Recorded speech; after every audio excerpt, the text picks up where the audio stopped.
Hello students. आज की इस वीडियो में मैं आपको बताऊंगा हरियाणा बोर्ड क्लास 9 नैतिक शिक्षा चैप्टर नंबर 2 जीवन को दे नया आयाम प्राणायाम यानी योगा वगैरह के रिगार्डिंग ये चैप्टर है। तो इस वीडियो में हम इसके क्वेश्चन आंसर करेंगे। चलो शुरू करते हैं। मैं हूं अजय और आप देख रहे हैं CCL क्लास। लेकिन वीडियो शुरू करने से पहले आपको बता दूं, अगर आपको जो है ये क्वेश्चन आंसर लिखे हुए चाहिए और इनके जो है चैप्टर्स के नोट्स इंपॉर्टेंट क्वेश्चन हर एक चीज़ आपको रिटर्न में मिलेगी लिखी हुई, तो उसके लिए आपको क्या करना है, वेबसाइट पे जाना है cclchapter.com, गूगल पे जाके सर्च कर लेना। और अगर आपको वीडियोस के थ्रू समझना है हर एक चैप्टर को, क्वेश्चन आंसर को, इंपॉर्टेंट क्वेश्चंस को, तो आप जो है वीडियोस देख सकते हो। डिस्क्रिप्शन में प्लेलिस्ट का लिंक मिल जाएगा, वहां से देख लेना। अब शुरू करते हैं क्वेश्चन आंसर को। बहुत ही आसान से और प्यारे से क्वेश्चन है, इसमें कोई मुश्किल क्वेश्चन नहीं है इस चैप्टर में।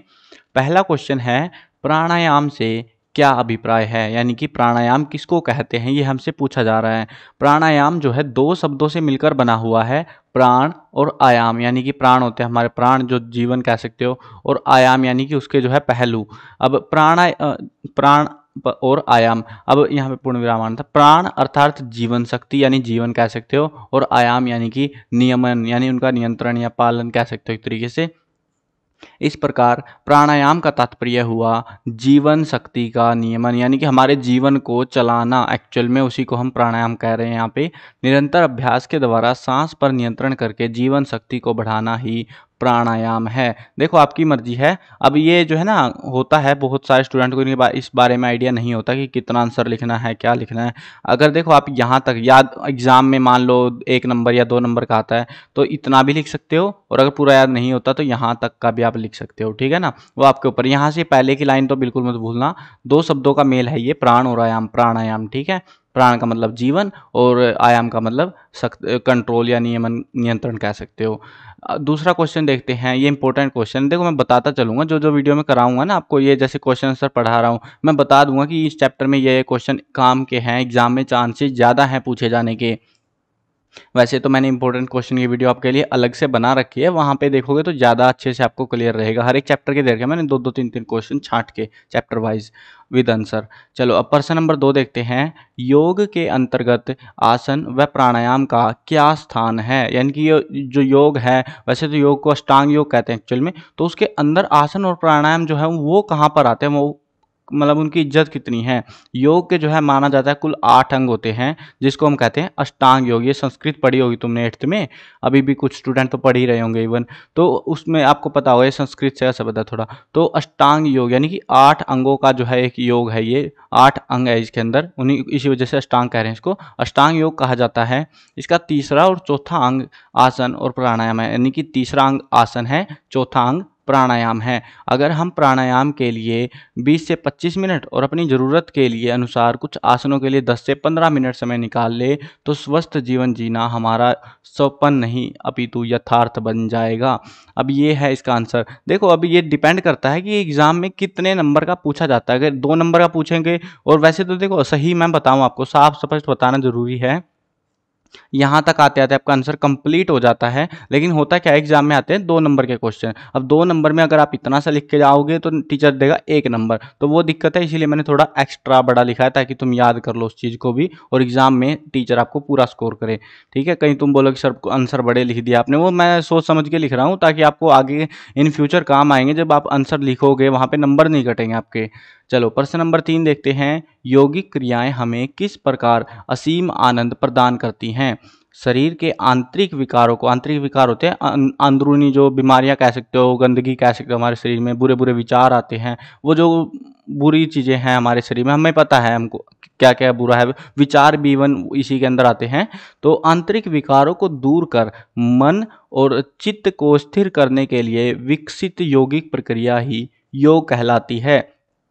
यानी कि आपकी जो सोचने की शक्ति है, आप हमेशा पॉजिटिव पॉजिटिव सोचोगे अगर आप योग करोगे, और अगर योग नहीं करोगे तो आपके मन में बुरे बुरे ख्याल आते रहते हैं। तो उनको कंट्रोल करने का या ठीक करने का काम करता है योग।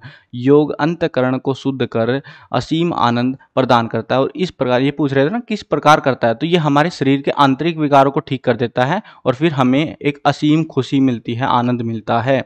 अगला क्वेश्चन देखते हैं। प्राणायाम करते समय किन सावधानियों की आवश्यकता है। यानी कि हमें ये तो पता है प्राणायाम अच्छे हैं भैया, बढ़िया है, ज़िंदगी मस्त हो जाएगी, लेकिन कुछ गलतियां हैं जो हमें नहीं करनी चाहिए प्राणायाम करते टाइम, नहीं तो प्राणायाम के नाम पे प्राण चले जाएंगे, आयाम आयाम रह जाएगा आपका। चलो ध्यान दो अब। वैसे भी ये जो है ना नॉर्मल लाइफ में भी अगर करते हो तो ध्यान रखना, अगर कोई करता भी है तो प्राणायाम करते समय शरीर के किसी भी हिस्से में तनाव नहीं रहना चाहिए। बहुत सारे मतलब ऐसा होता है ना कि जो है बैठे हुए आप पैर में दर्द होने लग गया, तो कहीं ना कहीं आपके शरीर में तनाव है उस टाइम पे, तो उस हिस्से में किसी भी हिस्से में आपके जो है खिंचाव या तनाव नहीं होना चाहिए जब भी आप प्राणायाम करते हो।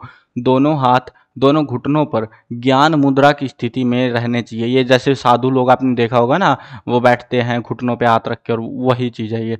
इसे प्रारंभ करने से पहले पूर्व थोड़ी देर श्वास को स्वाभाविक रूप से लेकर सम व शांत करें। यानी कि हमें ऐसा नहीं है कि हम भागते हुए आ रहे हैं, रनिंग करी और एकदम से बैठ के जो है प्राणायाम करने लग गए। अब ये जो है ना चैप्टर में मैंने सारी चीज़ें बहुत ही डीपली बता रखी है, अगर आप चैप्टर को पहले समझ के आओगे तो क्वेश्चन बहुत मजाक लगेंगे आपको कि ये कितने इजी क्वेश्चन दे रखे हैं।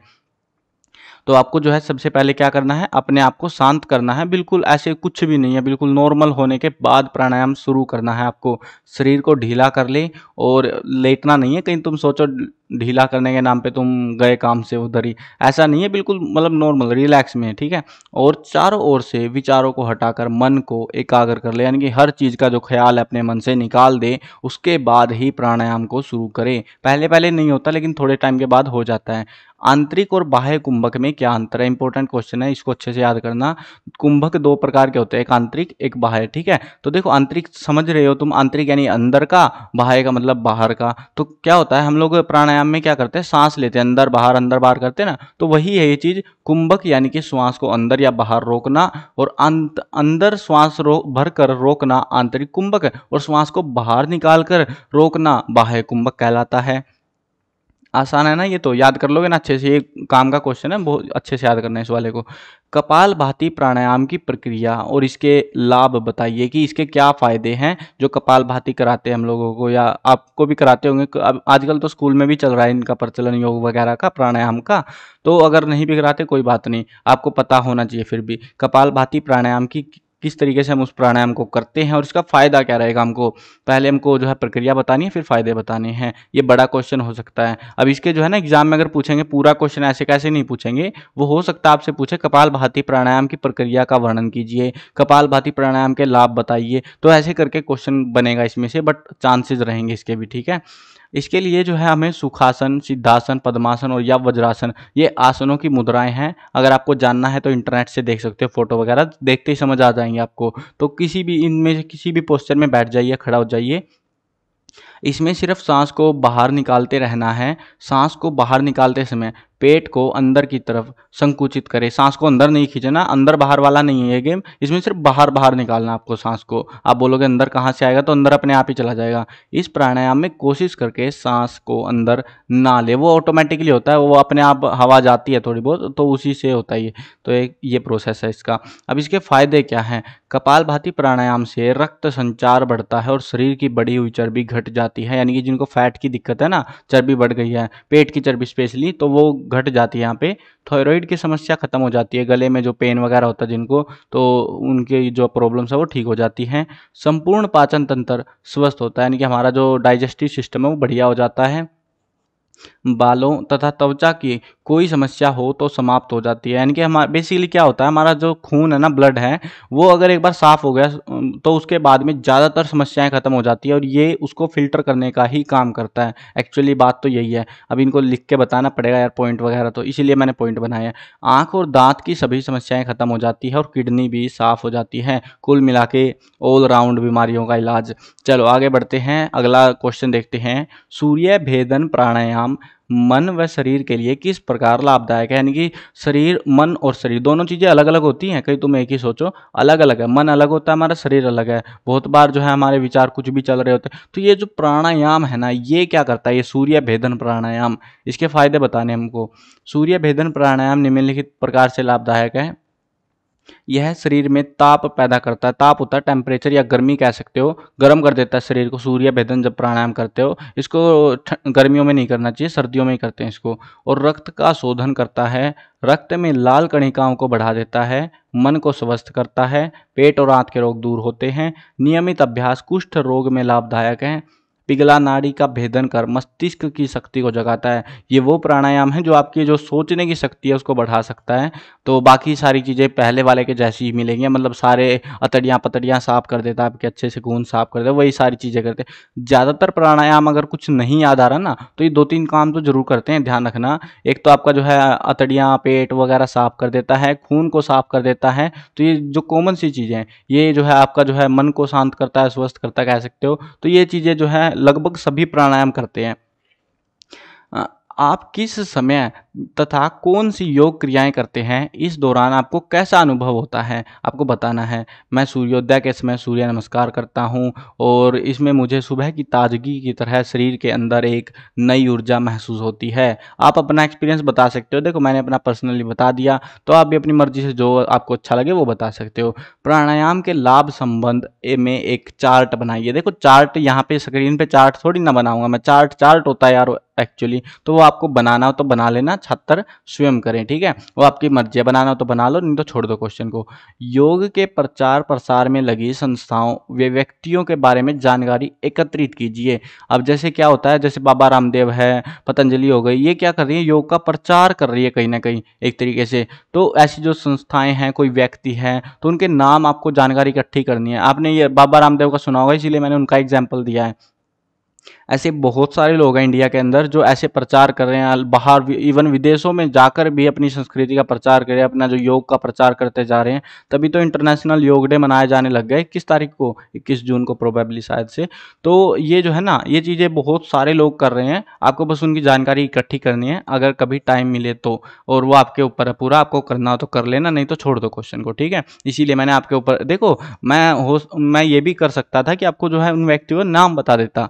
देखो नाम बताने का वो मज़ा नहीं रहता, क्योंकि जब आप खुद से रिसर्च करोगे, जब आपको खुद इंटरेस्टेड हो ना उस चीज़ में, तभी मज़ा आता है और तब आपको कुछ एक्स्ट्रा नॉलेज मिलती है, जानने कुछ नया जानने को मिलता है। इसीलिए मैं उन्हीं क्वेश्चन में छात्र स्वयं करे लिख देता हूँ, ताकि आप जो है उनके ऊपर अगर चाहो तो रिसर्च कर सकते हो, जो इंटरेस्टेड रहे स्टूडेंट। सबको ये टेपने वाली ज़रूरत नहीं रहेगी। एग्जाम में ये क्वेश्चन नहीं आते तो एग्जाम की टेंशन मत लेना इन लास्ट के 2 क्वेश्चंस की, ठीक है।